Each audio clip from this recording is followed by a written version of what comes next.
श्री गणेशाय नमः। श्री सरस्वती नमः। श्री हनुमंताय नमः। ओम नमो भगवते वासुदेवाय। नमः पार्वतीपती। हर हर हर हर महादेव। आपण श्रीमद भगवद्गीतेचा अध्ययन करीत आहोत, अभ्यास करीत आहोत। या अगोदरच्या सत्रामध्ये आपण पाहिलेलं होतं, श्रीकृष्ण महाराज सांगत होते, कोण मला मिळू शकतो। तो श्लोक असा होता, वितराग भय क्रोधा मन्मया मामुपाश्रितः बहो ज्ञान तपसा पूता मदभाव मागतः। म्हणजे आसक्तीरहित, भयरहित, क्रोधरहित आणि मला मतपरायण झालेले, माझा आश्रय घेतलेले, ज्ञान व तपाने शुद्ध झालेले असे भक्त मला येऊन मिळतात। अशा प्रकारचं श्रीकृष्ण महाराज अगोदरच्या सत्रामध्ये, अगोदरच्या श्लोकामध्ये सांगत होते। आता ते काय म्हणतात बघा।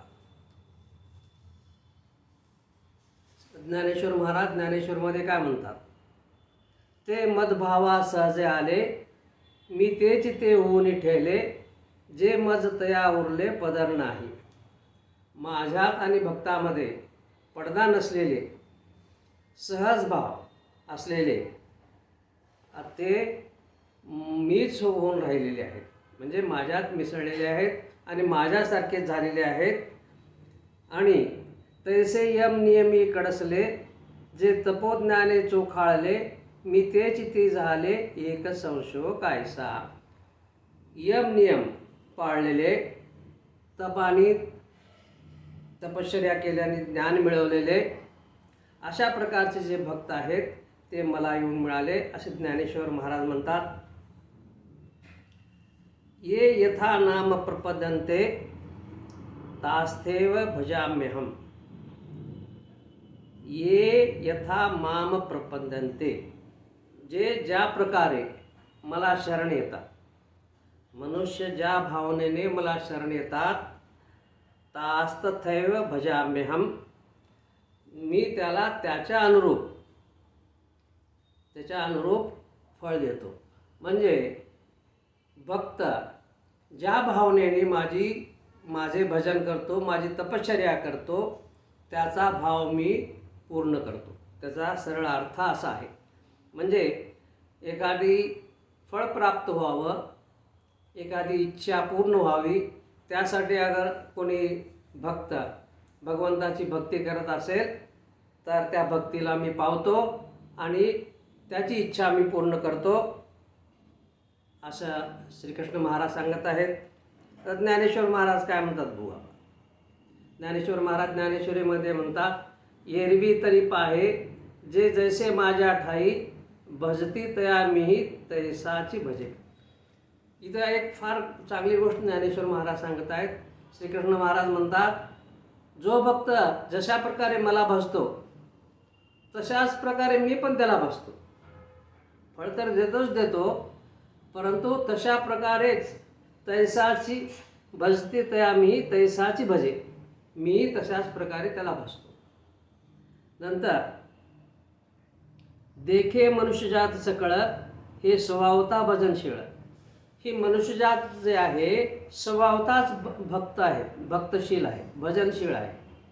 हे फार चांगली गोष्ट सांगतात। अरे मानवा, मनुष्या, तुझा स्वभावच भजन करण्याचा आहे, परंतु का भजन होत नाही, झाले असे केवळ माझ्यासाठी, परी ज्ञाने विन नाशिले।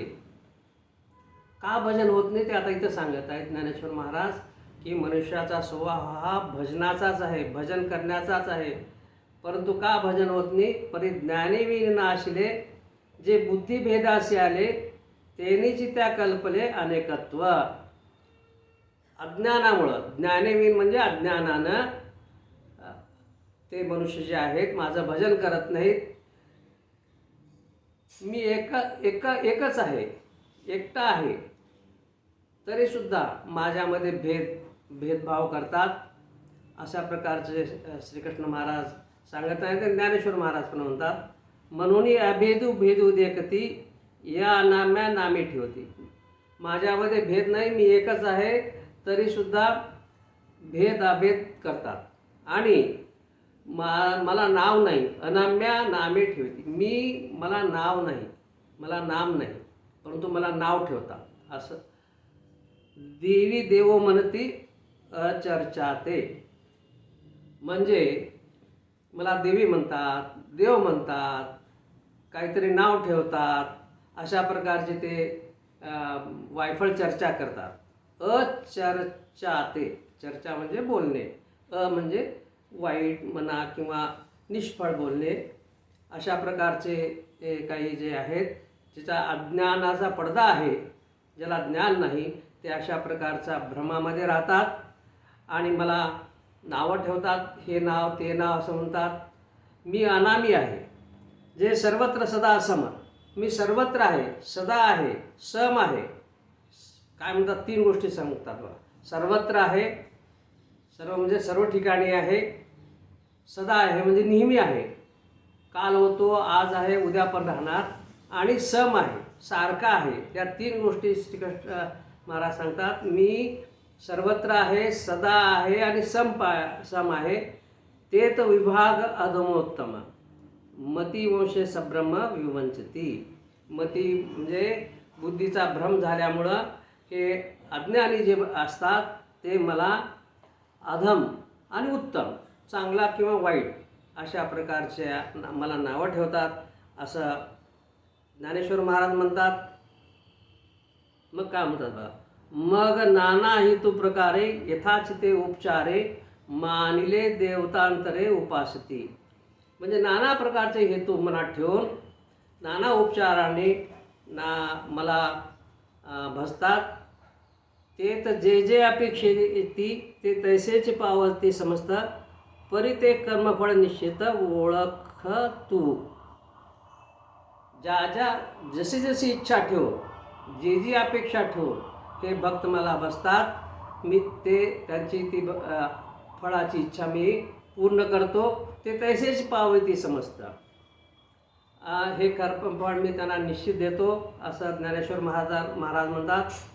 वाचून देते घेते अनेक, निभ्रांत नाही सम्यक. येत कर्मची फळसूचक मनुष्य लोकी.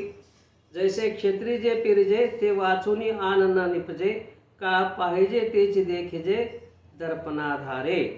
इथं काय म्हणतात बघा, जशा प्रकारचं बीज आपण पेरतो, तशा प्रकारचं धान्य पेरतो, तशा प्रकारचंच झाडे येतात म्हणा. किंवा आपण समजा ज्वारी पेरली तर ज्वारी येते, गहू पेरला तर गहू येतो, आंब्याची कोय लावली तर आंबा येतो. म्हणजे जशा प्रकारचं बीज आहे तशा प्रकारचंच धान्य मिळतं. आता आणखीन एक सांगतात, आरशामध्ये आपण चेहरा पाहिला, आपला जसा चेहरा आहे तसाच चेहरा त्या आरशात दिसतो. म्हणून ते काय म्हणतात, मनुष्य जशा प्रकारे मला भजतो तशा प्रकारचं फळ मी त्या भक्ताला देतो.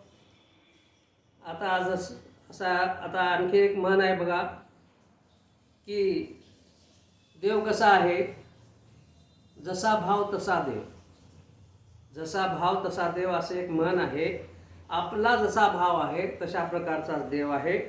आपण जशा भावाने आपण देवाला भजतो त्याच भावाने देवसुद्धा आपणाला भजतो आणि तशा प्रकारचेच फळ आपणाला भगवान देतात, अशा प्रकारचे म्हणत आहेत.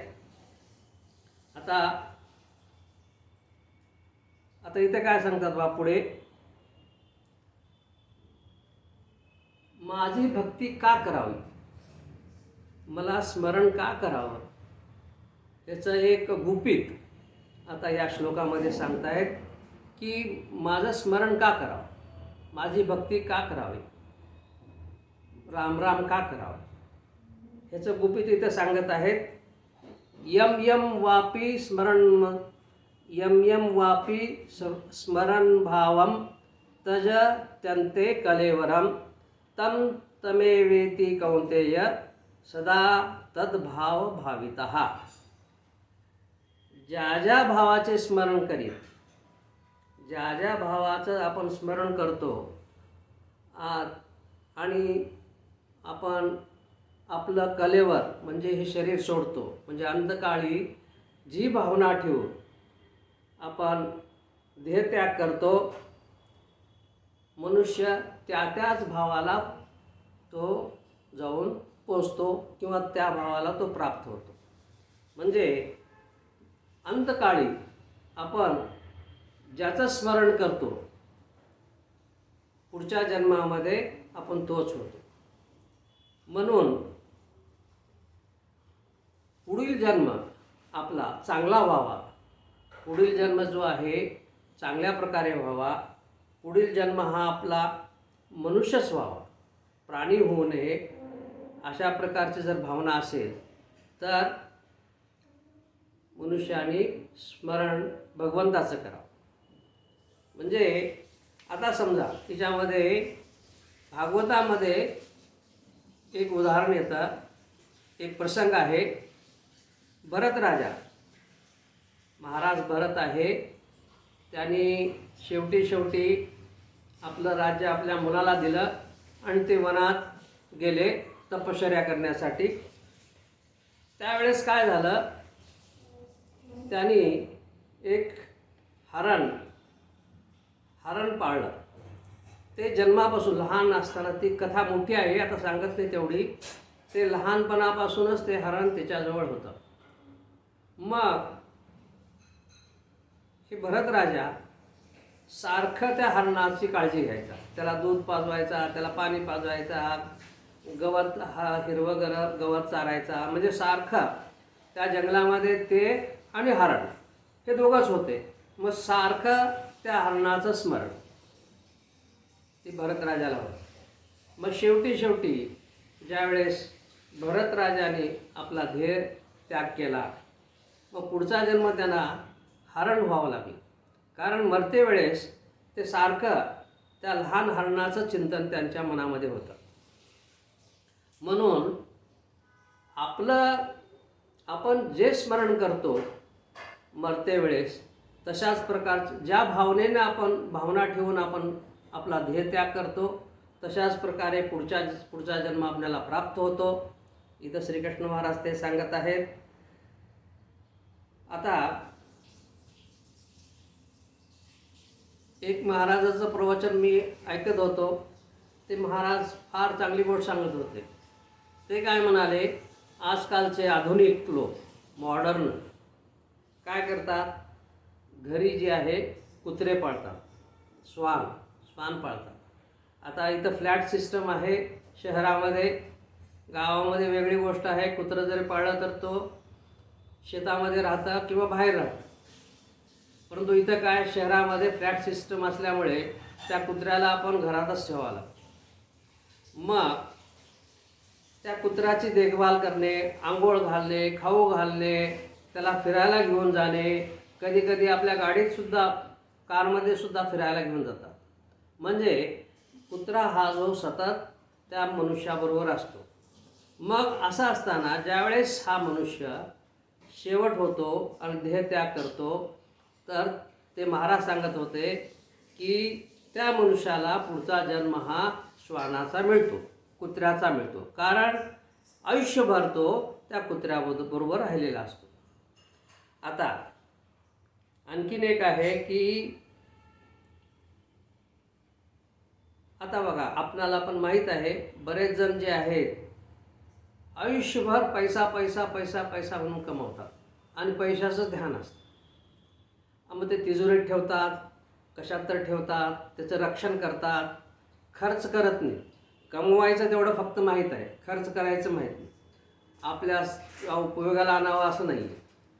मग असे जे मनुष्य असतात, पैसा कमवावा असं नाही आहे, पैसा कमवू नये असं नाही आहे, परंतु तो ठेवून देणे, त्याचा वापर न करणे, आपणासाठी पण न करणे आणि दुसऱ्यासाठी सुद्धा न करणे, समाजासाठी न करणे, धर्मासाठी सुद्धा न करणे. धर्मासाठी तर सोडा, स्वतःसाठी सुद्धा ते खर्च करत नाहीत. मग ते काय करतात, तिजोरीमध्ये पैसा ठेवतात आणि त्याचं रक्षण करतात. असे मनुष्य ज्यावेळेस मरण पावतात तर पुढचा जन्म त्यांना सापाचा घ्यावा लागतो असं शास्त्र सांगतात. ते सर्प बनतात. म्हणून शेवट कसा होतो, शेवटच्या वेळेस कशाचं स्मरण होतं त्याच्यावरती पुढचा जन्म अवलंबून आहे. जसा भाव आहे तशा भावाला ते प्राप्त होतात असं श्रीकृष्ण महाराज सांगत आहेत. आणखीन एक काय म्हणतात बघा, म्हणून जर तुम्हाला जर पुढचा जन्म चांगला व्हायचा असेल, चांगला व्हावा असेल तर भगवंताचं स्मरण करा. अशा प्रकारे काय म्हणतात, अंतकालेच मामेव स्मरण मुक्त्वा कलेवरम य प्रयाती स मद्भावम याती नास्तत्र संशय. म्हणजे अंतकालीच, आता आपण पाहिला हा सिद्धांत की मरणाच्या वेळेस जसा भाव असतो, जसं स्मरण असतं तशा प्रकारे पुढचा जन्म होतो. मग काय करायला पाहिजे की भगवंता तिथे काय म्हणतात, अंतकालेच मामेव स्मरण मुक्त्वा कलेवरम. म्हणजे श्रीकृष्ण महाराज काय म्हणतात, अंतकाळी माझं स्मरण करी कोणी देहत्याग केला तर तो मलाच प्राप्त होतो, यात काही संशय नाही. मग अर्जुन काय म्हणतो, देवा लई सोपं आहे म्हणजे, मरते वेळेस तुझं नाव घ्यायचं, मरते वेळेस राम राम करायचं, झालं की म्हणे दुसरं तुला भेटतो. मग दुसऱ्या जन्मामध्ये दुसरा जन्मच होत नाही तर तू काय म्हणा, शेवटी माझं नाव घेतलं की मला मनुष्य मिळतो, माझी भेट होते त्याला, चांगली गोष्ट आहे. मरते वेळेस राम राम करावं. भगवान म्हणतात एवढं सोपं नाही रे बाबा, एवढं सोपी गोष्ट नाही आहे. आयुष्यभर तुम्ही रामराम नाही केला तर शेवटी रामराम कसं येईल तुझ्या तोंडामध्ये. आयुष्यभर पैसा पैसा पैसा पैसा मग शेवटी काय होतं, ते पैशाचंच डोक्यात असतं. जसं भरत राजाला हरणाचं स्मरण होतं, कारण ते हरण सतत त्याच्याजवळ होतं. मग हरणच स्मरणात येतं. पैसा पैसा पैसा केलं की शेवटी पैसाच आपल्याला स्मरण होतं. जर तुम्ही तुमचं जर आयुष्य जर चांगलं, पुढचं आयुष्य जर चांगलं घालायचं असेल तर आयुष्यभर आपण स्मरण करायला पाहिजे. आता एखादं कार्य आपण करतो, कार्य करायचं असेल तर काय करायला पाहिजे, आपण त्याला म्हणतो नियोजन, म्हणतो ना, प्लॅनिंग करायला पाहिजे, नियोजन करायला पाहिजे. हे आता करायला पाहिजे, तिथं तेव्हा करायला पाहिजे. आता आपण लग्न कार्य ठरवतो किंवा देवालय बांधतो तर कळसापासून आपण चालू करतो. आता आम्ही प्रोजेक्ट बनवायचे, अणुभट्टी बनवायची, तर त्यावेळेस काय करायचं, ती अणुभट्टी किती वर्षामध्ये तयार होईल हे अगोदर ठरवायचं आणि मग तशा प्रकारे प्लॅनिंग करायचं. तशाच प्रकारे श्रीकृष्ण महाराज म्हणतात, अंतकाली जर माझं नाव घ्यायचं असेल तर तुला पूर्ण आयुष्यभर रामराम करायला पाहिजे. जर तू आयुष्यभर रामराम नाही केलास, दुसऱ्याच गोष्टी केलास तर दुसऱ्याच गोष्टी स्मरणात राहतील. रामराम केलास तरी शेवटी राम तुझ्या तोंडात येईल. अशा प्रकारची गोष्ट श्रीकृष्ण महाराज सांगत आहेत. हिच्यावरती आणखीन थोडं जास्त चिंतन करू. अंधकाळ केव्हा येईल माहीत नाही आहे, आज येतो उद्या येतो माहीत नाही आहे. आपण पाहिलेलंच आहे की अजितदादाचं उदाहरण आताचंच आहे. अंधकाळ माहीत नव्हता, सकाळी निघाले 1 तासाच्या आत आहे का नाही असं झालं. मग अंधकाळ केव्हा येईल माहीत नाही. म्हणून सतत आयुष्यभर नामस्मरण करायला पाहिजे. याच्यावरती आणखीन जास्त चर्चा पुढच्या सत्रात करू. येतात सत्रात इथेच थांबवतो. पुढच्या सत्रामध्ये, पुढच्या श्लोकामध्ये भगवान बऱ्याच चांगल्या गोष्टी सांगणार आहेत. तर हे सत्र इथेच थांबवतो. ओम नमः शिवाय. नमः पार्वतीपते. हर हर हर हर महादेव. ओम शांती शांती शांती.